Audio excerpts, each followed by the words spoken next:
G'day everyone, Anattack76 here with some anxious Aussie commentary and just a little more confirmation that the gender ideology and gender affirmation that they are pushing for those who may be questioning their identity, i.e. going through the normal confusion of puberty, is really not a good idea. This one comes out of the UK. Schools rushing on whisper to label pupils as transgender. A psychologist at the only NHS gender clinic for children in England says some may be making choices they could regret. Children as young as 11 are being offered medical treatments that could leave some infertile, according to a psychologist at the only NHS clinic in England and Wales for children seeking to change their gender. Bernadette Wren, consultant clinical psychologist at the Gender Identity Development Service, GIDS, clinic in London, said some schools were moving too fast in allowing young girls to be treated as male pupils and vice versa, simply at the child's request. She said schools were rushing to allow pupils to change their names, uniforms and gender pronouns as soon as they got a whisper that a child might be querying their identity, and this was not in every child's best interests. The GIDS clinic is part of the Tavistock and Portland Trust in London, which has pioneered medical treatment for young transgender people, but is now being overwhelmed by referrals. In 9 months last year, more than 2,000 children were referred by GPs, schools and support groups to GIDS, the only NHS clinic offering medical treatments such as hormones to suppress puberty and cross-sex hormones to develop different sexual characteristics. The figure is a 20-fold increase in 7 years. In 2009, it was 97. Last year's figures included 2 3-year-olds, 9 4-year-olds, 21 5-year-olds, and 23 6-year-olds. Some are being offered treatments not accessible in the past and for which there is no long-term research data available about the risks. Rand said future generations might condemn the way such children were being handled. Of course, you have to think that in another generation we will have done something which is not regarded as being wise. She acknowledged that some youngsters could regret their decision to change gender when they grow up, and that there were risks involved, including the loss of the ability to have children, particularly for those born as boys. Perhaps the choice they make when they are 16 look different when they are 30, said Wren, speaking in advance of a conference next month about improving support for children who question their gender. You can accept their feeling about gender difference, but you do not have to say alongside that, without being transphobic, that there really are difficult treatment choices to be made. You could be the most transgender-friendly service in the world, and you would still have to consider some very, very grave issues. I don't know why that keeps moving. The timing of puberty suspension, for instance, whether they can tolerate enough treatment to develop the lower part of the body so they develop physical sensations, and fertility, they can consider the loss of their ability to have genetic children. This is becoming a big issue for us. For natal males, their capacity to produce sperm is more fragile in the face of these treatments. And this is referrals to gender identity by gender assigned at birth. And this is something I've seen in a few studies, is that for whatever reason, the male one is increasing, but the female one, which used to be lower than the male one, as you can see, has skyrocketed off the chart there. Her comments follow remarks by the fertility expert Lord Winston, who said he was seeing transgender adults who had lost their ability to reproduce and were very damaged. Wren said the youngest child receiving medical intervention at the clinic was a girl aged 11, who identifies as a boy and is receiving hormone treatment to suppress early puberty, and I believe 10 years 10 months is the youngest we've seen in Australia. While nearly half of older children referred to the clinic opt for possible medical treatment to change gender, only about a quarter of 5 to 12-year-olds made the same choice. In the younger age group, we may get kids who are gender fluid but not going to pursue this into later life. That is why we are a little more cautious about early social gender identity, she said. Schools might wait for the parents to approach them before changing things like names in the register, uniforms, pronouns, toilets and sports. If a school just gets a whisper of a child who may be querying their gender and within minutes they are doing everything to make sure that child is regarded as a member of the opposite sex, right from the word go, that may not be best for the child. Wren also disclosed that of children referred to the London clinic, 10% changed their minds and opt out of the treatment program. Trans group activists are pushing for children to be allowed to change gender identity more quickly, and some feel the GIDS service is too cautious. The clinic has no data following up what happens to its child patients once they become adults. Wren said the clinic had applied for money for a study tracking 600 children from the start of treatment over many years, including those who changed their mind. Despite the risk, she compared the work of the clinic and of others in America and Holland to pioneering advances in oncology. Several transgender support groups declined to comment. So there you go.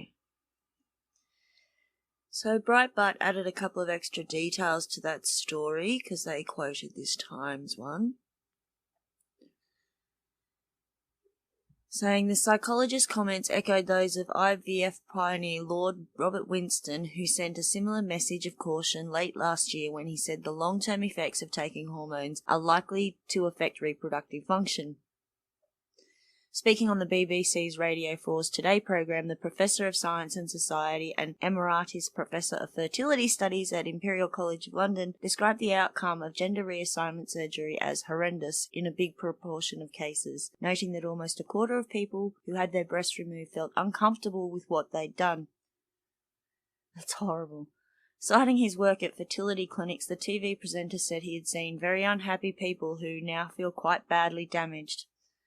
Last month, Breitbart London reported new government-approved guidelines which demand primary schools stock books and resources which celebrate transgender people.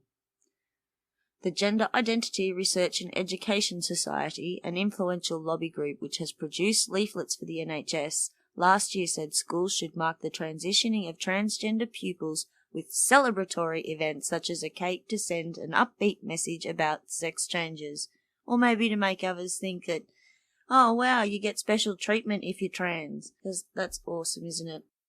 And there wasn't really anything there that we didn't already know. I will leave those two linked below for you, however. And I'm going to leave you with some footage of some people who have detransitioned. One is a rather famous older man, Walt Heyer. The others are some young people who've put their stories out there for people to see. So I've taken some extracts out of their stories for you to see.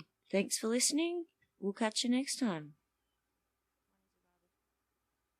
Transgendered, transsexual, sex change, and so on and so on. The whole issue is, well, soaked in propaganda. So we thought we'd speak to someone who was directly and personally involved. Walt Heyer joins me now from Los Angeles. Welcome to you. Hi, how you doing? I'm well. Let's begin, but please tell us your story. Well, you know, as a young child, I had a grandmother who apparently I gave some impression to her that I should be a female, or I wanted to be a female. And so my grandmother, at the young age of 5, 6, or 7, made me a purple chiffon evening dress. And I was on the journey to changing genders for the next 35 years. And you know, what I found out is that this struggle with gender issues, people just do not understand that they really evolve out of psychological or psychiatric issues. The gender issue is only a symptom of something of a much deeper problem within children, like it was with me. And I had been suffering actually from a dissociative disorder because of some sexual abuse that I had suffered, from physical abuse that I had suffered, and it came out in a way that was wanting to escape the gender I was in. So I eventually had the gender surgery at age 42 and lived as a female, Laura Jensen, for about 8 years until I realized that, you know, the gender surgery, first off, not one person has ever actually changed their gender as a result of the surgery. You have to be sort of cooperating with the madness to assume a different gender. The surgery does not change your gender, and I think that's important to understand. It's a cosmetic procedure. It does not change your gender at all. Now, my heart goes out to you because what your grandmother did initially was so irresponsible, if not abusive. But what you're saying now, I guarantee you, after this, after people see this, there'll be complaints to human rights commissions in this country. We're not apparently allowed in broadcasting to even use this sort of language. Someone is what they say they are, and to refer to someone as a he, if they claim to be a she, you can be punished for this in Canadian broadcasting. Can we have a debate about these issues? Are we allowed to anymore? Well, you know, we really should be allowed to tell the truth. And the truth is that people who are presenting a different gender are really not a different gender at all. It's just total madness. And I think what's happened is that political correctness is now cooperating with the madness, and people aren't getting the psychological treatment and psychological evaluations that they need. And especially with children, such as we see Dr. Spack, who at the Boston Children's Hospital is giving hormone blockers to children. And he claims that he started this procedure because of a Dutch study. And in my book, Paper Genders, I started to write about the Dutch study. And the Dutch study says you really shouldn't be doing these hormone blockers on young kids, that 61% of the people who present gender issues are actually suffering from mood disorders or identity disorders or dissociative disorders or psychiatric disorders. And what's happened now is the political correctness prevents people from actually going to a psychologist or a psychiatrist and getting the treatment they need.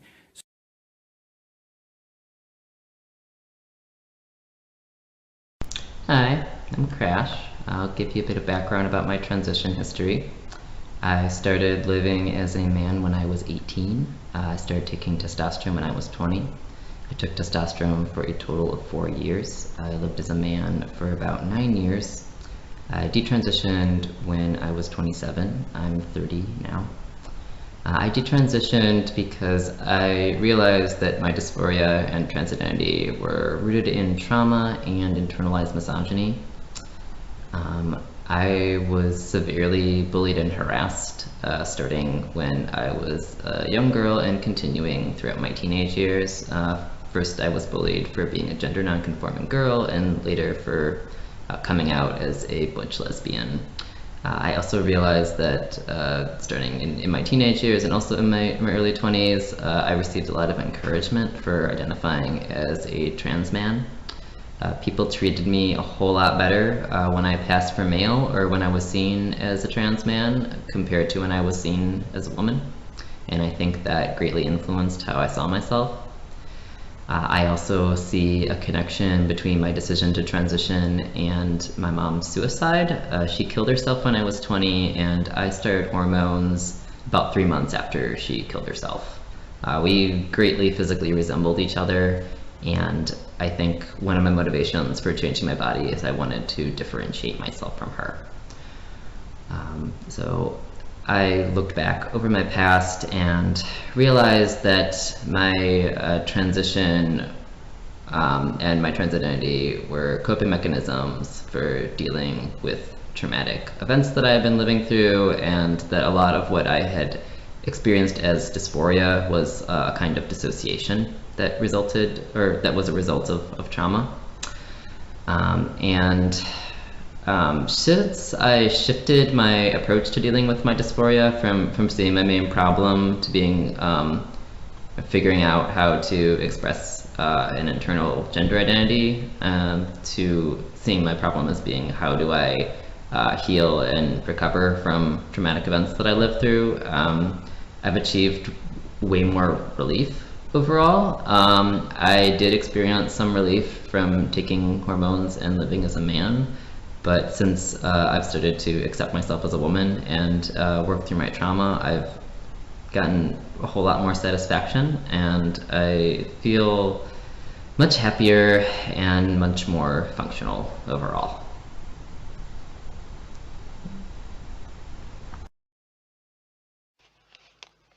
What up, you guys? It has been a long time. I am a terrible person. I abandoned you. I'm really sorry. Alright, apologies over. Moving on. It has been a long time since I last got on here, like 7 or 8 months, which is actually how long I've been off testosterone, and I'm still getting requests from people to know how I'm doing. So I'm finally gonna do a video. Okay, how am I physically? Let me let you know. 7 or 8 months since I have been off tea. My hair growth is not growing in as fast as it used to, though the hair on my upper thighs is coming in darker now instead of blonde. I still get little mustachios here on the corner. I leave them because I think it adds character. My acne, I don't really have those massive breakouts anymore, thank the Lord.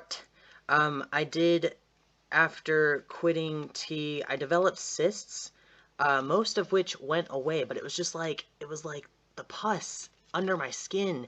I had one behind my ear. I had to go to the doctor and have them lance it. It was gross. It was infected, they told me afterwards. Yummy. The redness is still fading. Obviously, acne is a sore subject for me. I have spots here and here that I'm very sensitive about. I've still got spots on my shoulders I'm sensitive about, but I'm just a sensitive person, so blah. My scent is more recognizable now and pleasant. When I was taking tea, it smelled really manly, which was great, but don't really necessarily need that anymore. My shape, I've redistributed. My hips have come back. My breasts have come back, actually larger than before. Some might say that's a plus. I don't particularly care for them as it is, but there you are. Weight gain. I maintained a lot of the muscle, actually, that I developed while I was on tea, which leaves me feeling very solid, which is actually just a nice way of me. I'm not fat, but I do weigh more than I should. More than the average person does, my age and height. But you know what? You know what, though? Screw society that says that, oh, God, I hate BMIs, and it's not about the number on the scale, it's about how you feel.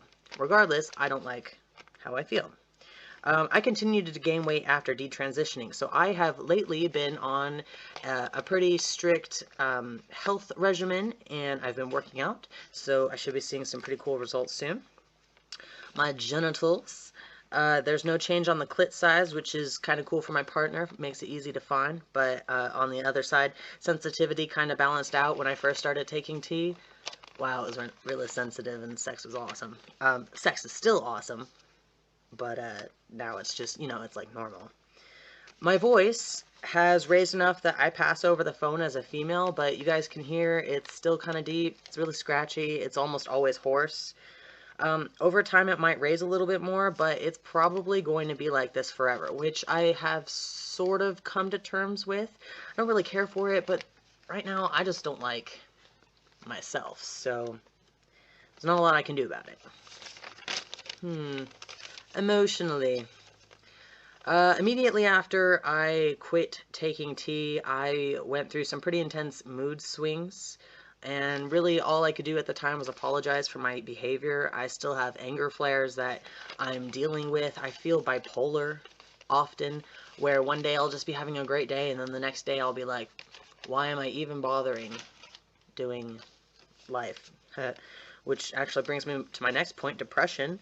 I wrote notes like a couple weeks back when I told myself I was going to do this video, and my notes at the time say, I despaired of ever finding happiness and self-confidence. I don't sink into that dark place anymore. I do still get depressed. My mom tells me, though, that runs in the family, so that might just be me, but I feel like ever since I quit taking tea, I don't know, I'm just a depressive person.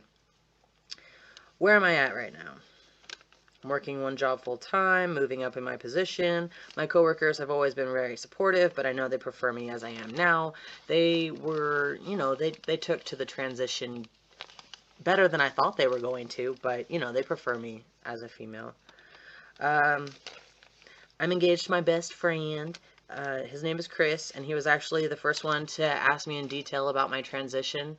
And over the months that I was taking tea, he became my best friend. Man, we were thick as thieves. We used to joke that we were becoming gay for each other, like man on man, and then eventually there came a point where I made a joke about sex, and he didn't deny it. So anyways, I have found a very great person.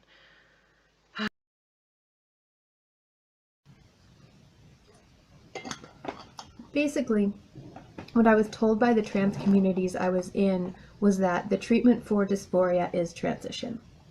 And so what that meant was the following.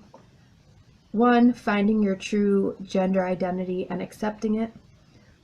Surrounding yourself with other trans and queer people and media as much as you can, and when possible, distancing yourself from anyone or any group that isn't totally affirming. Coming out and being out as possible and as authentic as possible all the time, which includes authentic in your presentation. Changing your name and pronouns and demanding that everyone in your life, family, friends, strangers, teachers, use your new ones.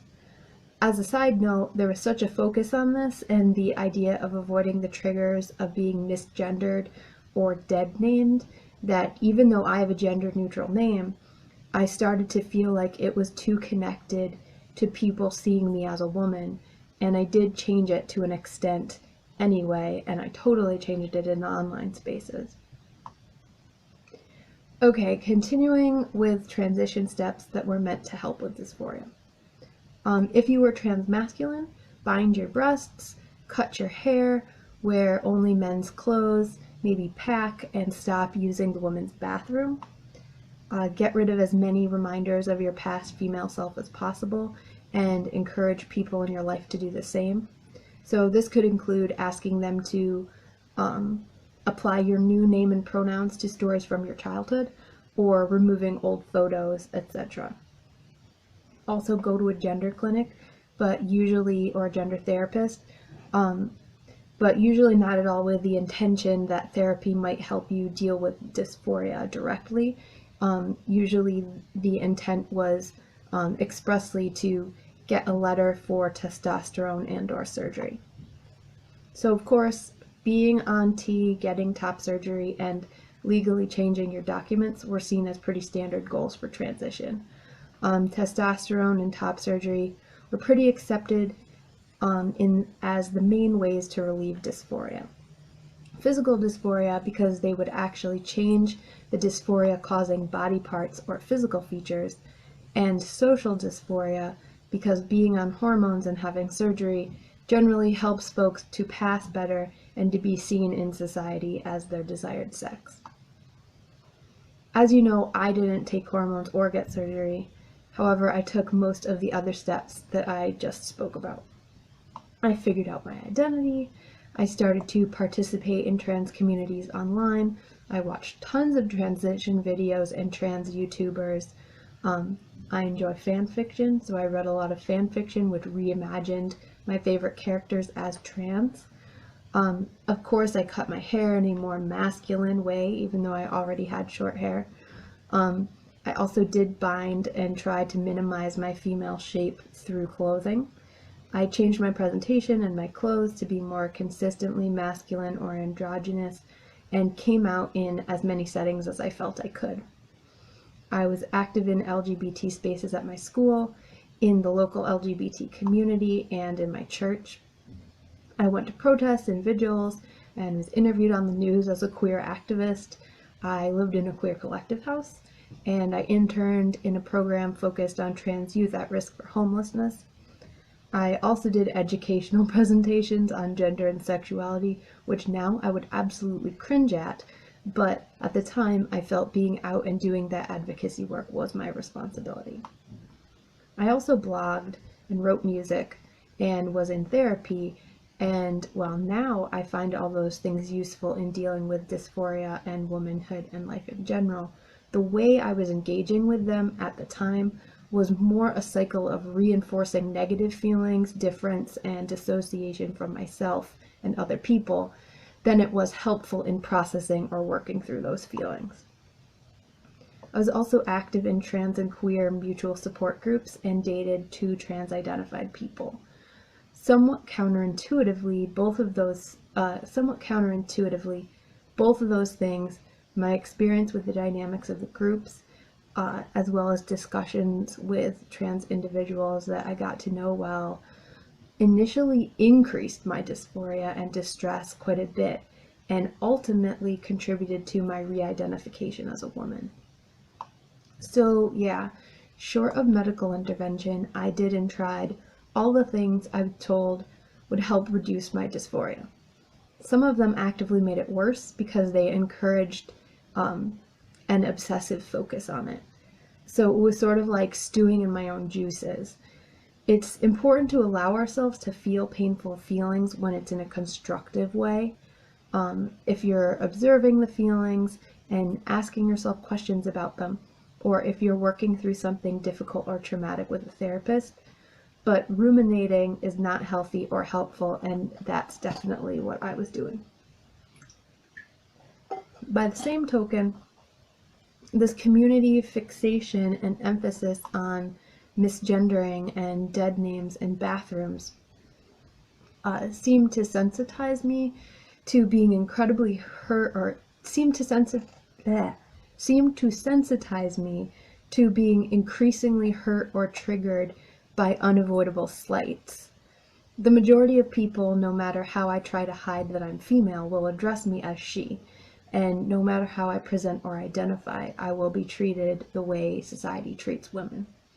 Similarly, for example, my grandma, regarding names, was not going to switch up what she calls me, and most people who've known me for a long time were going to slip, even if they were trying to go along with a new name or pronouns that I had requested. As far as bathrooms go, I usually have 3 drinks with me at all times, and my bladder is the size of a walnut, so it was not uncommon for me to find myself in a women's restroom out of necessity, but at the same time being triggered because I was in the wrong gendered space. External presentation, pronoun validation, and immersion in queer communities seemed like they helped because I felt like I was doing something, and I was told that I was being authentic. But in some ways, they alleviated my dysphoria by sort of forcing it all down and suppressing it. And when I eventually started to let up on that pressure through the process of questioning and exploring and allowing myself to really feel it, and then eventually reconciling with womanhood and detransitioning, it all came out and it was very painful.